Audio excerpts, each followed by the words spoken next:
Hey, and welcome to the round of 128 for the Revoki Gaming Open. This is a match between two Terran players on the map GSL Crossfire SE. Probably standing for 2nd edition. We're looking at a Terran player at the top right-hand side. Yes, at the top right-hand side, it's a red Terran player. The guy from the last match that we just saw win. And again, you know, I'll have to show his photo since I just feel like it's such a peaceful photo. Here we go again. This is Sterling! Spawning at the top right-hand side. And at the bottom left-hand side, we have a member of REQRookie. Also a very good StarCraft 2 team. Yes, he is a REQRookie. So both players are Grandmasters, and whoa, this will be a best out of one. This will be a best out of one in the Revoki Gaming Open, the round of 128. So this is going to be a very high stakes match for both players, since whoever gets eliminated over here gets eliminated once and for all. And just to have a Grandmasters player eliminated so early in a tournament, that's not good. It shows you some of the downfalls of not having seeded tournaments, because you don't have as accurate of a ranking. But since this is the first Gaming Open for Revoki, they don't have any seeding data, and that means that both players, they have to just figure things out themselves. So I mean, here, high stakes match, both players extremely good. We'll see what happens. So Sterling is opening up. He got his gas a bit earlier than his opponent, REQRookie, I think, perhaps even, I think Sterling even going gas before his barracks, so that's a bit interesting. We'll see if that affects any of the choices that Sterling is going to make, because I think Sterling may be looking to tech very quickly or something like that. No, he didn't quite open his gas before his barracks, he just got his gas a bit earlier, his barracks just a bit later.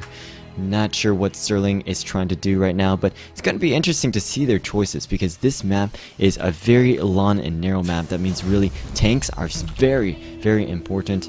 You know, you control one of these middle areas with the watchtower, and you pretty much control the map.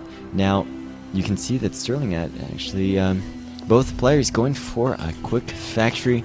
So we will indeed see a very long game today, unless one of them going for Blue Flame Hellions. But as evidenced by the second gas from both players, that really shows that both players want to go for either tanks or Banshee openers. And really, you know, to say the most, I think tanks will be the best on this map. There's not as much airspace around players' bases to do harassment. There is still some, but not as much. So now Sterling scouting around.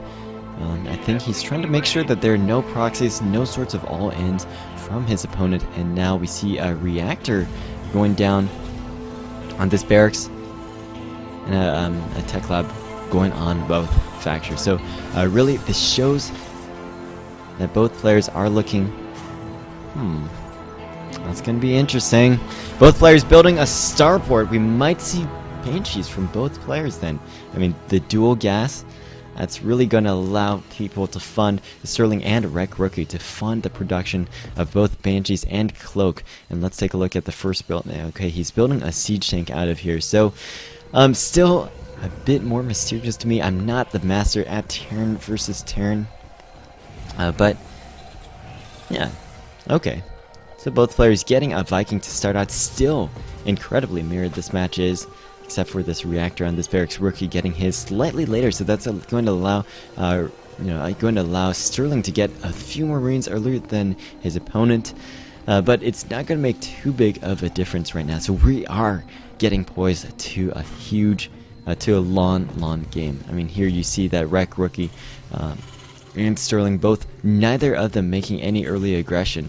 Sterling looking probably trying to scout out when his opponent takes expansion, but that's pretty much it. Both players looking at each other's bases. Sterling sees this base, he sees this one reactored barracks, he sees this factory pumping out tanks, and that's really showing him, again, that his opponent doing the same thing as him. Now, REQRookie is going for an expansion of his own, while Sterling actually looking to fund a little more Viking production. So now, Sterling, I think, going to have to make a move very soon if he wants to be able to take this game. Now we have a push coming out from REQRookie. We take a look at, oh, maybe not a push, just a little bit of scouting around. And oh, Sterling, he's going to be taking an expansion over here at the gold base. And looking that no one really has too much map vision. This actually is a huge gamble for Sterling, but I think it will work out for him. Sterling, I mean, it's going to be hard for Rookie to scout around over there. I mean, there's no units, like he doesn't have medevacs that might just skirt around the edges of the base. That will spot this for Rookie in a bit, and if Sterling manages to expand to the gold and hold this, then I think Sterling really has the game taken. Wow, what interesting play over here. Oh. First medevac coming out for Sterling.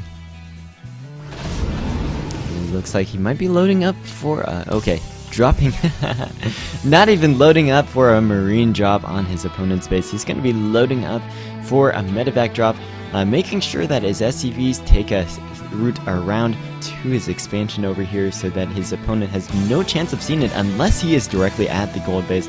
Now, Rookie over here in the middle, he does see this Zelnaga tower taken by Sterling. Although I believe that Zelnaga towers always show that they're taken even if they might not be. So now Rookie moving in for a push, but I really like this map vision here by Sterling. Rookie is kind of marching up into the blind. And now Rookie can Sterling can set up in a location that would be favorable to him. So now Sterling sieging up over here at the base near his natural. Now Rookie, he just scanned. He saw no expansion from his opponent. However, he did see his opponent's units moving into position to protect what would be an expansion. So I think Rookie is assuming right now that Sterling is probably building a base in his base to move it out to the expansion, and he thinks that right now if he does this he can delay his opponent's expansion and it will put him ahead. But you know, Sterling, really just this expansion over here, such a brilliant idea, and it's really starting to pay off for him. Let's take a look at income. 1,600 minerals per minute compared to Sterling's, compared to Rookie's 820. And while Sterling may be hard, it may be difficult for him to hold this off, he will soon get enough units to hold this off. And I mean, he's building Vikings out of a reactored starport, so like just a few moments ago Sterling had fewer Vikings than his opponent, and now he's going to have more and even more coming out, pumping out from the starport. And once his opponent Rookie loses map control, loses air control, it's going to be really hard for his tanks to push on forward to Sterling's units. And he does manage to take out, but no, wow, Sterling taking out one of Rookie's tanks. Nice scan there, scanning before his opponent. Sterling just manages to do a lot of damage, and now his SCV is just repairing all the damage. It's faster than shield regen, and this expansion really paying for itself. Sterling building even additional units. Actually, no, wow, he's still off of just a few barracks, one factory, one starport, and he's actually now expanding even again. Rookie just now getting his expansion saturated, but now it looks like Rookie going for a bum rush straight into Sterling's units, but it looks like Rookie won't lose every single tank, every single marine that he had, and this is not good for him at all. Time for Sterling to move in. He does not have stim on his marines, but just so many marines, it doesn't matter if you have a tank. And Rookie in a very difficult position. Sterling is 35 supply ahead of Rookie. And with this, additional income for so much longer than his opponent, that's just working out very, very well for Sterling. Now, Rookie saved up a few mules, so he is actually. I think Sterling is forgetting to mule. Looks like he just spent all of his money on scans, but there's the GG from Rookie. He had no more units left after getting his push fended off, and wow, a Grandmasters player getting eliminated so early. And it wasn't even close. Nice trickery on the part of Sterling. Congratulations.